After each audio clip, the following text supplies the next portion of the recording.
శ్రీ విష్ణు రూపాయ నమశివాయ. తిరుమలలో మీరు స్వామి దర్శనం చేసుకుని వెండివాకిల్లోంచి బయటకు వచ్చి ఫ్రీగా ఇచ్చే లడ్డూ ప్రసాదం తీసుకోవడానికి క్యూలోకి వెళ్తారు కదా. ఆ వెళ్లే ముందు ఒక్కసారి ఆగి వెనక్కి తిరిగి చూసారంటే కనుక అక్కడ ఒక స్తంభం మీద చాలా విచిత్రంగా ఈ విదేశీయుడి బొమ్మ ఉంటుంది. ఏదో బాధతో విలవిల్లాడిపోతున్నట్టుగా ఉంటుంది. ఏమిటి ఆ బొమ్మ? నాకు కూడా చాలా సంవత్సరాలు అర్థం కాలే. మొన్న మధ్య వెళ్ళినప్పుడు ఒక ఆయన చెప్పారు.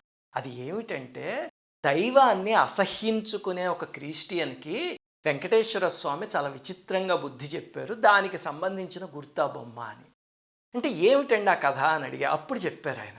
ఏమిటంటే 1800 ప్రాంతంలో ఈస్ట్ ఇండియా కంపెనీ పరిపాలించేది కదా మంది, బ్రిటిష్ వాళ్ళు. అప్పుడు ఒక గవర్నర్ ఉండేవాడు. ఆయన పేరు థామస్ మన్రో. ఆయన ఈ రాయలసీమ ప్రాంతాలన్నిటిలో అప్పట్లో చూసేవాడు అన్నమాట. పనులు చేస్తూ ఉంటాం మనం. ఇంతకీ ఏమైంది, అతను ఒకసారి ఏదో పని మీద తిరుమలకు వచ్చాడు. వచ్చినప్పుడు అక్కడ అన్నీ చూస్తూ ఉంటే గుడి బయట ప్రసాదాలు తింటున్న భక్తులు కనిపించారు, నేల మీద కూర్చుని చేత్తోను. ఆ కాలంలో ఏమిటంటే ఈ హోటల్స్ అవన్నీ లేవు కదా. దాంతో స్వామివారికి నైవేద్యం పెట్టిన ఈ చక్కెర పొంగలి, దధ్యోదనం, పులిహార అవి ఉంటాయి కదా, అవి బయటికి తీసుకొచ్చి జనానికి పంచేవారు. పంచితే ఇలా చక్కగా చేత్తో తీసుకుని ఇలా తినేవారు. మన భారతీయులందరూ అలా చేత్తోనే తింటారు కదా. అతనికి అది చూసి చిచి చిచి, ఆ చేతులతో తినడం ఏమిటి, అలాగే నేల మీద కూర్చుని తినడం ఏంటి, అసలు హైజీన్ లేకుండాను, దీనివల్ల ఈ వ్యాధులు ఇవన్నీ బాగా అంటువ్యాధులు అవి ప్రబలిపోతాయి, అందుకని ఇక్కడి నుంచి ఎవరో అలా బయట ప్రసాదం తినకూడదు అని చెప్పి ఒక రూల్ పాస్ చేశాడు. అలాగే ప్రసాదం కూడా వెదురు బుట్టల్లో వచ్చేది, అది కూడా హైజీనిక్ కాదు అది, అందువల్ల ఇది ఎవ్వరూ తినడానికి వీల్లేదు అని చెప్పాడు. దాంతో పాపం అక్కడ ఉన్న అర్చక స్వాములు వాళ్ళందరూ అది చాలా పొరపాటు, అది స్వామివారి ప్రసాదం, ఇప్పటిదాకా ఎవ్వరికి అలాంటి వ్యాధులు రాలేదు కదా, మీకు ఎందుకు ఈ బాధ అని అడిగితే కుదరదు అని చెప్పి శాసనం చేసేసి వెళ్ళిపోయాడు. దాంతో పాపం అమలు చేయాలి, వాళ్ళు ఏం చేస్తారు. అయితే ఏమైంది విచిత్రంగా, ఆ రోజు సాయంత్రం ఇంటికి వెళ్ళాక అతనికి కడుపు నొప్పి మొదలైంది, తీవ్రమైన కడుపు నొప్పి. దాంతో డాక్టర్ దగ్గరికి వెళ్ళాడు. వెళితే చూశారు, ఏవో చేశారు, తగ్గలేదు. మళ్ళీ ఆ తర్వాత రోజు పొద్దున్న తగ్గింది, సాయంత్రం అయ్యేసరికి కడుపు నొప్పి. సాయంత్రం తినగలిగేవాడు కాదు, పడుకోగలిగేవాడు కాదు. అలాగా కొన్ని నెలల పాటు అనుభవించాడు. దాంతో కొంతమంది, నువ్వు వెంకటేశ్వర స్వామి దగ్గర ఏదో అపరాధం చేసావు కదా, అందుకే వచ్చి ఉంటుంది నీకు, వెళ్ళి క్షమార్పణ చెప్పుకో అంటే, I don't believe in all these things అని చెప్పి ఆ నొప్పిని అలాగే అనుభవించాడు. అయితే భగవంతుడు ఇలాంటి వాటికి చాలా విచిత్రంగా బుద్ధి చెప్తాడు. ఏమైంది అతనికి, మంత్రాలయం ప్రాంతంలో అతను అధికారంలోకి వచ్చాడు కొన్నాళ్ళ, బెళ్ళారి ఆ ప్రాంతానికి. అయితే ఏమైంది, ఈస్ట్ ఇండియా కంపెనీ మంత్రాలయం యొక్క జాగీర్ని రద్దు చేయడానికి నిర్ణయించుకుంది. అంటే మంత్రాలయం గ్రామాన్ని ఒక నవాబు స్వామికి జాగీర్గా ఇచ్చాడు. అది నేను మీకు రాఘవేంద్ర స్వామి చరిత్రలో చెప్పాను, చాలా అపురూపమైన ఘట్టం అది. అయితే ఈస్ట్ ఇండియా కంపెనీ జాగీర్లన్నింటినీ రద్దు చేసేస్తూ ఆ మఠంది కూడా రద్దు చేసేసి దాన్ని స్వాధీనపరిచేసుకో అని చెప్పి ఇతన్ని పంపించింది. దాంతో మఠాధికారులందరూ అలా వీల్లేదు, ఇది స్వామికి ఇచ్చిన జాగీరు అంటే దానికి సాక్ష్యాలు ఏమున్నాయి, ఇది అదే అని చెప్పి వాదన వాటిలన్నిటి కోసం ఇతను వచ్చాడు. అక్కడికి వచ్చి వాళ్ళతో మాట్లాడేసరికి వాళ్ళెవ్వరూ ఇతనికి సరిగ్గా సమాధానం చెప్పలేకపోయారు. అలాగే ఇంగ్లీష్లో చెప్పాలి అతనికి.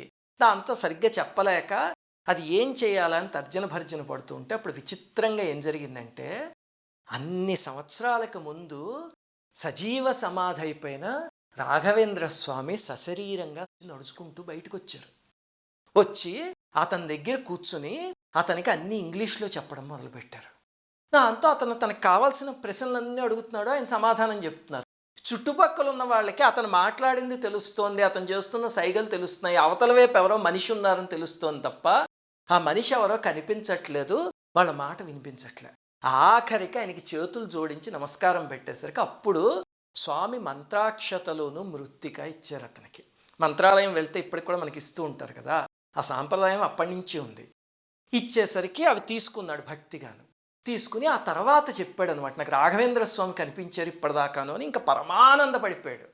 అప్పుడు స్వామి నాకు కావాల్సిన సమాచారం అంతా ఇచ్చారు, అందుకని ఉత్తర్వు రద్దు చేయించేస్తున్నాను, నేను జాగీరు మఠానికే ఎప్పటికీ ఉండేలాగా ఆర్డర్ వేస్తున్నాను అని చెప్పి అతను జరిగిన సంఘటనకి తబ్బిబ్బైపోయి ఇదంతా రద్దు చేశాడు.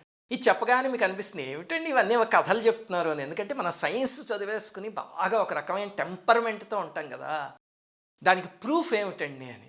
ఇలాంటి కొన్ని అరుదైన సంఘటనలకి మన అదృష్టం కొద్దీ ప్రూఫ్ ఉంది, లేకపోతే భగవద్లీలలకి ప్రూఫ్లు చూపించేవాళ్ళమా. కానీ మనం Madras government gazette chapter 11 page 213లో మంచాలి ఆదోని తాలూకా అనే చాప్టర్ కింద ఈ సంఘటన మొత్తం రాసుంది.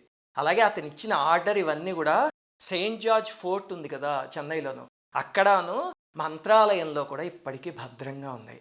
అంతేకాదు వాళ్ళ వంశం వాళ్ళు ఇప్పటికీ అప్పుడప్పుడు మంత్రాలయం వచ్చి స్వామిని దర్శించుకుంటూ ఉంటారు. ఇదిగో 2018 సంవత్సరం జూలైలో వాళ్ళు వచ్చినప్పుడు వాళ్ళందరూ చీరలు కట్టుకుని సాంప్రదాయబద్ధంగా వచ్చి స్వామిని దర్శించుకున్నారు. మనం గుడికి చీర కట్టుకుని వెళ్ళాలి అంటే 10 సార్లు అడుగుతాం. చూడండి వాళ్ళు ఎంత భక్తితో వచ్చి చేశారో.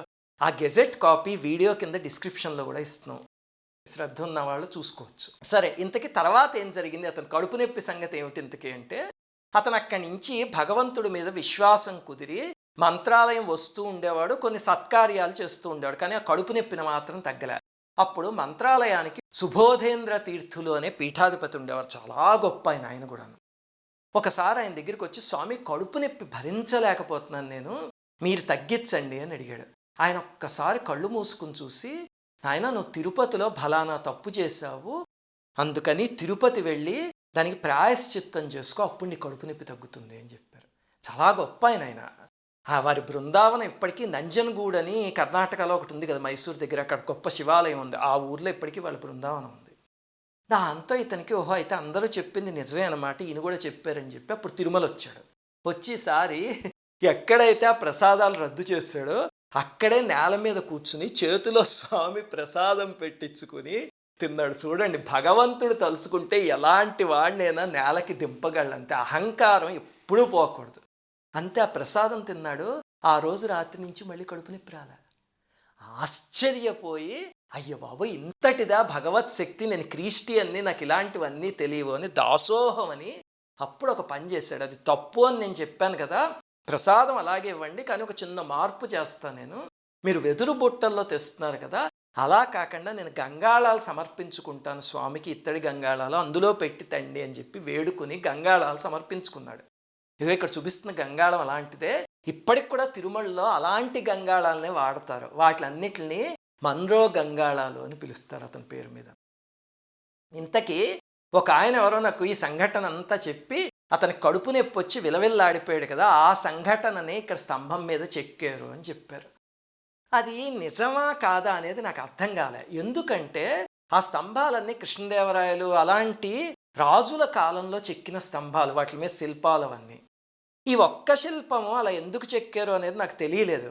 కానీ ఆయన చెప్పారు, అది ఎంతవరకు సమంజసం అనేది కూడా నాకు తెలియదు. కానీ ఒకవేళ స్తంభం మీద ఉన్నది మన్రో కాకపోయినా సరే, లీల మాత్రం అద్భుతమైన లీల.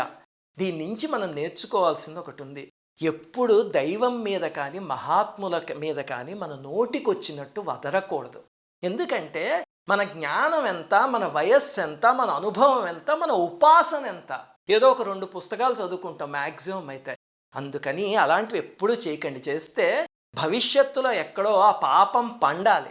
అది పండి అనుభవించాల్సి వచ్చినప్పుడు బాధపడుతూ అనుభవించాలి. అందుకని మనకన్నా గొప్పవాళ్ళు ఎవరైనా ఉండి మనకు ఆ కాన్సెప్ట్ తెలియకపోతే ఒక నమస్కారం చేసుకోండి తప్ప ఎప్పుడూ వదరకండి. శ్రీమాత్రే నమః. అందరికీ నమస్కారం. మన భారతీయ సనాతన ధర్మం గురించి, ఈ దేశంలోని మహనీయుల గురించి, ఆలయాల రహస్యాల గురించి ఎంతో పరిశోధన చేసి ఈ ఛానల్ని మీకు అందిస్తున్నాం. సబ్స్క్రైబ్ చేసి పక్కనే ఉన్న బెల్ ఐకాన్ని క్లిక్ చేయండి.